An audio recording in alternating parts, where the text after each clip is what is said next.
Hello, everyone, and welcome to Flag Football Update. I'm your host, JJ Robinson. Of course, as always, Noah Mitchell, head coach of the Flag football team. Noah, how are you doing today? Good. Great to be back after an exciting weekend and getting ready to talk flag football for a second week. Hey, second week, you have first week of games under your belt. How was that for you? Of course, we talked about it last time, first-year head coach. Yeah. How was it being the guy on the sideline that everyone was looking up to? Yeah, it was cool. It was really cool because, like you said, I think that all the girls on the sideline are looking for what are we going to do, right? In their first games out there, a lot of times maybe first time ever playing college sports. So it was a lot of guidance, and I think that even in the first game, like talk to the girls, they were all nervous, right? And had some mental blocks and forgot some stuff that we've been doing, since August. Well, same thing with me. Not necessarily forgetting some things, but there were the nerves, right? It's your first time ever out there coaching and leading entirely, right? We're on the other side of things. You're just out there being told what to do as a player, but now I'm actually being in charge of everything. Of course, there was some nerves that first game, and I think it was reflected in that second game, and especially in the second half. Everyone settled down a little bit, and I think we found our rhythm and flow as a team a little bit more too. Definitely. You figured out what worked for you as a play caller and worked for the team just out on the field in general. Yeah. But getting into that, we played 3 games over the weekend. Yep. Very long day. Didn't get back until around 7, 8 o'clock-ish. Yeah. So what was that like, just being able to finally get on the bus and then get on the road? How did you prepare yourself for that first game? Yeah, it was a lot of what do we do well, right? Offensively specifically, what do we do well? What does Alana throw well, right? What can she read? And then using her athletic ability, hey, Alana, it's not there. I need you to run. You were there, and there's sometimes where she was getting caught up in, hey, I'm a really good runner, so I'm just going to try to run all the time, and just calming everyone down. But it was really, like I said, offensively mainly focused on what do we do well. We've seen Allegheny had a little bit of a different defensive approach than what we've seen from Bethany and Franciscan, but it was all just focused on what we do well, right? and worrying about that. As we get back to things today, we'll adjust a little bit and try to figure out some things that work better against certain teams versus other teams. But kind of just in the world right now where there's not film to study from, you're really just having to focus on your rules defensively, like what's the foundation of what you do defensively, right? You're reading 2, you read 2 no matter what. You read 1, you read 1 no matter what. And then offensively, just working on what we're good at. Of course. Just adjusting as always. Of course. It's a normal thing of football. Yes. But especially adjustments becoming with the first game and the second game. I know I was sitting with you in the stands watching during our long break. Yeah. Realizing that teams will run in empty formation, which we don't really have one of our own. Right. And hadn't practiced that. Right. Making those adjustments between the games, how critical was that to a little bit more success in that second game? Yeah, it was huge. Thank God we had 2 games in between to kind of break for that. And I think I've went into things and tried to prepare our girls as much as we could, and I've tried to watch as much as that's out there. But at the end of the day, like you said, there's going to need to be adjustments that made. You're not going to be prepared for everything, especially when you're not having opponents, film to watch. So being able to actually sit down and watch, me and you in between those 2 games, and being able to have time to get in their gym and walk through certain looks we were going to get. And that's why, you go out in the first half of that second game where you're trying to implement those adjustments you make, and, things don't work out as well. But after seeing them, after being able to talk about them again at halftime, I wish there was film for that second half. But you see, we were a completely different team, in the second half of that Franciscan game, and we locked in on the adjustments, we locked in on our rules, and I think that was when we finally settled down. After Alicia's pick six. That pick six was just electric for the entire sideline, and for you yourself, you were excited. I could see you just relax a little bit after that rough first half. Yeah, it was certainly a moment of relief, right? Things had gone. It was really bad in the first half. I think we threw 4 interceptions. 4 interceptions. And we're down 25 to nothing or 19 to nothing. 19-0. 19-0 at halftime, right? And things are just going wrong, and you're trying to just keep the girls engaged, keep them locked in, keep them reminding them, like, hey, remember your rules, remember your keys, who you're supposed to be reading, that sort of stuff defensively. And I think, like I said, the interception, taking it felt like 100 yards, right? I think it was a 70 back yards. of the end zone all the way to the end zone, right? A long run, but I think it rejuvenated the girls and allowed us to play with some confidence. Definitely, that pick six was a momentum shift for the team. Correct. Ultimately, coming up short, but by that point, you're looking just to make some adjustments and something to coach off of. Yeah, it was certainly something to build confidence off of. And then going into that third game, we had way more confidence, less of a break, so we were already fresh, we were ready. Yeah. We had seen all the teams play. We were just trying to get, at that point, we were just trying to go home. It was a long day. It was a long day. It was a long day. But the third game was when stuff really started to click for us. How did you, as a head coach, see that? Yeah, well, I think going back to what you said, like going back to the first game, it was our first time ever playing. So there was a lot of pressure, I think, on the girls to represent the university in a way for, hey, it's our first flag football game in school history. There's a certain way we got to go out and play. And then we've never had to go against a different team before, right? So there's certain things that we didn't get to prepare for, right? And we're trying to coach it up on the fly.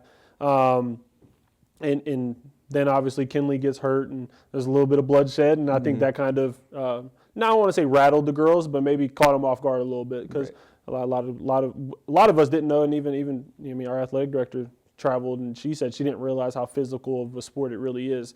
So I think once we got adjusted to that, and kind of the emotions calmed down a little bit, is when we were able to focus a little bit better and play a little bit harder.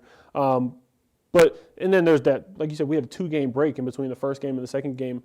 Girls are literally going to take naps in the locker room. Yeah. So we're having to wake back up for that second game.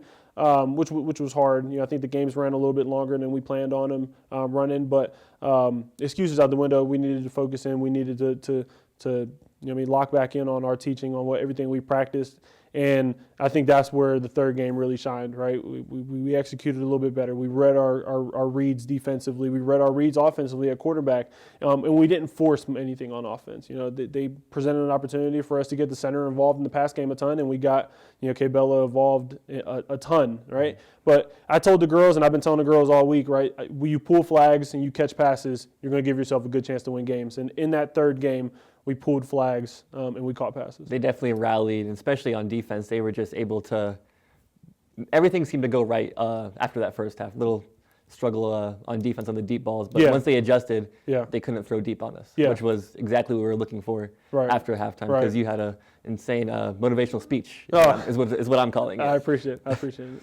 Of course, like I said, we came out with a 1-2 record, not what we were looking for, but definitely stuff to build off of through the rest of the season and going into this weekend's game. Yep. But next up, we're going to have Emily on the show, one of our players. So we'll be right back here on Flag Football Update.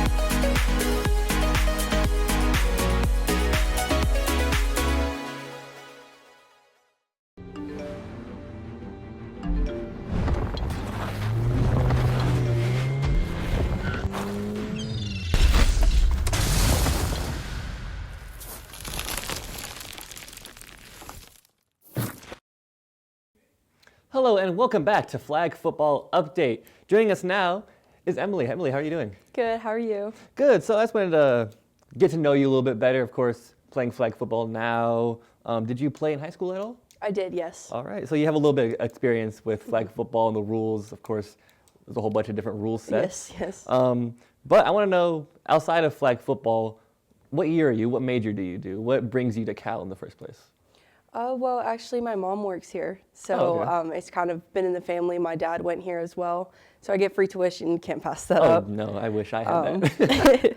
My sister goes here as well, but I'm a freshman, and I major in communications and minor in criminal justice. All right, and you said you had some experience playing football. Did you play it with the school, or did you do it more with the club? So with the club, my high school never actually had a flag football team, but they did. Team Humanity came in twice and threw big tournaments. And then I also played for Hot Shots, I think it was called. It was in Perryopolis. Okay.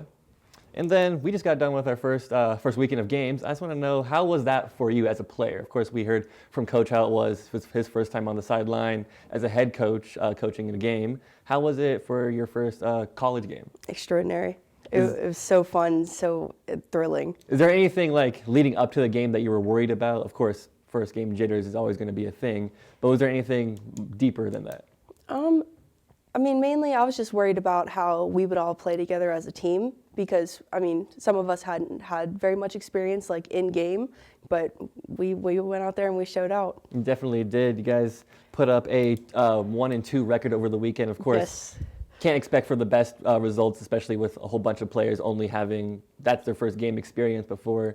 But throughout the long day, you guys and were able to put it together and get a nice win in that last game of the day. No, I'm proud of us for sure. Is there anything else you want to add? Is there anything else you want us to know about you as a player, or just the team in general? I think we're ready for the rest of the season. You ready? You ready to go on the road this weekend? Yes, overnight we are. trip? Yep, absolutely. All right. Thank you, Emily. We'll be right back here on Flag Football Update.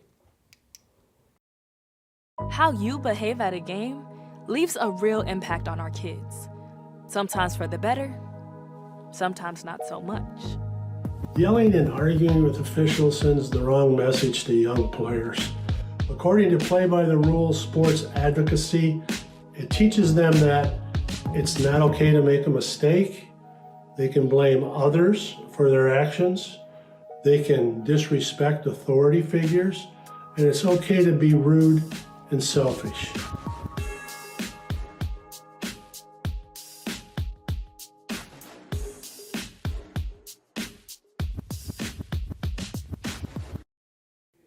Welcome back to Flag Football Update. Thank you, Emily, for joining us on the show just a moment ago. But Noah, you're back with us now, and we're looking forward to the next game. Yeah. Our second week of games, another away game, Yep. but it's a little bit different. It's an overnight trip. How does that compare to just a long day, at a team, come back home that same night? How do you prepare the team for an overnight trip? Yeah, it's going to be another mental hurdle, I believe. You know what I mean? A lot of these girls, first time, we're going out on the road, we're staying in a hotel, we're staying for 2 nights. You know, they've already asked, well, hey, can we go to the beach? Hey, can we get in the swimming pool? And it's like, no, this is a business trip. Like, it's kind of having to reiterate, hey, we're going out here to play games, to compete, to show off what we practiced for.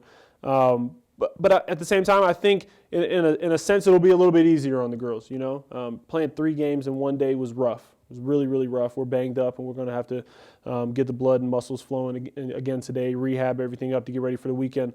But the cool part about this weekend is only 2 games a day. So we get 2 games on Saturday, 2 games on Sunday. And actually Saturday we're done kind of early. You know, I think we're the second game out on Saturday, and then we might play again at noon, noon or 1. So our day's over before 3 o'clock on Saturday, and it gives us some time to rest, some time to recover, to get off our feet, and just kind of hang out and be around each other as a team and build that team bonding. I know that was always the coolest part about road trips for me was, someone brings their video game, someone brings, whatever it is, board, whatever it may be, and we kind of just get to spend time together away from campus, and it's just us. So I'm excited for the girls to get to experience that, and then just reiterating the same thing at the same time. We're here for a mission, right? It's August when we reported here, we talked about creating the best team we can create to go out and win a championship, right? And just reiterating that goal to the girls, I think, is going to be what's important this weekend. Okay, and then like you said, 2 different games a day. As a head coach, how do you prepare yourself for that? Of course, we had 3 games one day, but now you're able to section off each day, create more of a game plan because, of course, we're there. We can see the other games as well. How do you prepare for that as a coach? I think a lot of it is what we did, this past weekend where there's downtime in between games. We're trying to watch, whoever we may be playing. Because going back to a problem, we just don't have film, right? And as the sport's growing, it's going to get there. But just the ability to exchange film just isn't there yet, right? So it's going back to what we talked about before, just staying true to who we are. It's making sure that we're running what we're good at, getting better with what we're not good at, making some adjustments. I talked to Emily between breaks. We're putting in some new things offensively that I think are going to give us a good chance to get creative and that sort of stuff. But at the end of the day, you just got to do what you do well. And defensively, you keep teaching the rules. You keep harping on your rules, keep harping on your reads and your keys, and then making the adjustments wherever it's needed. There's a lot to take away from this past weekend. We've seen a lot of different looks, defensively that we're going to be able to sit down, put it up on the board, and talk through the communication, talk through the reads, and then go out on the field in a controlled environment. And when we're walking through or at slower pace, being able to actually react to those alignments and those assignments. And then going more towards the team, with the team playing those games already, do you think there'll be, of course, there's no first-time jitters. There's more, we know what we're doing. How do you feel about the team going in to, I guess, more of a hostile environment, just away from home? Yeah, I think that they will be more confident than they were when we came out and played Bethany. Just like you said, natural instincts. So the first game's over. But as a player and talking to the girls, I mean, you step on the field for the first time. I think at any games there's a little bit of nerves, right? And it's not the nervousness is in you're scared to mess up or you're worried for things to go wrong, but the nervousness and the fact that we just want things to go right. We've prepared for it for so hard, and we've worked hard on it. I think that's where those kind of nerves come in. But I think you'll see more now of hey, after the first play, after that first flag gets pulled, those nerves kind of go away a little bit, and then we can just resort to getting back to just playing, playing ball. Mm-hmm. And then, like I said, overnight trip. It's a different type of vibe. Yeah, that'll be cool. It'll be really cool. But for the fans, is there anything you want to say for the fans before we get out of here? I was very, very, very proud of the way that our families traveled out and supported our athletes. Matt Kiefer came out, Gary Smith came out. We supported the heck out of these girls this past weekend, and the girls felt it. Right, I think the girls felt loved. It was cool, being on the sideline and hearing parents in the stands, me yelling for so and so, come on Cal, come on Vulcans, whatever it might have been. That part was really cool to hear. Maryland's a little bit further, but I know after just talking to the girls, there's still some families that are traveling out for that. So really excited for that. Bring the home crowd with us a little bit, create some familiar faces in the stands to cheer us on and hopefully lead us to some victories. All right, well, that's all I got for you today, Coach. Of course, games this weekend. 4 games in total. Coach is ready to get back out there and do it all over again. So thank you so much for joining me again, Coach, and everyone, have a good day.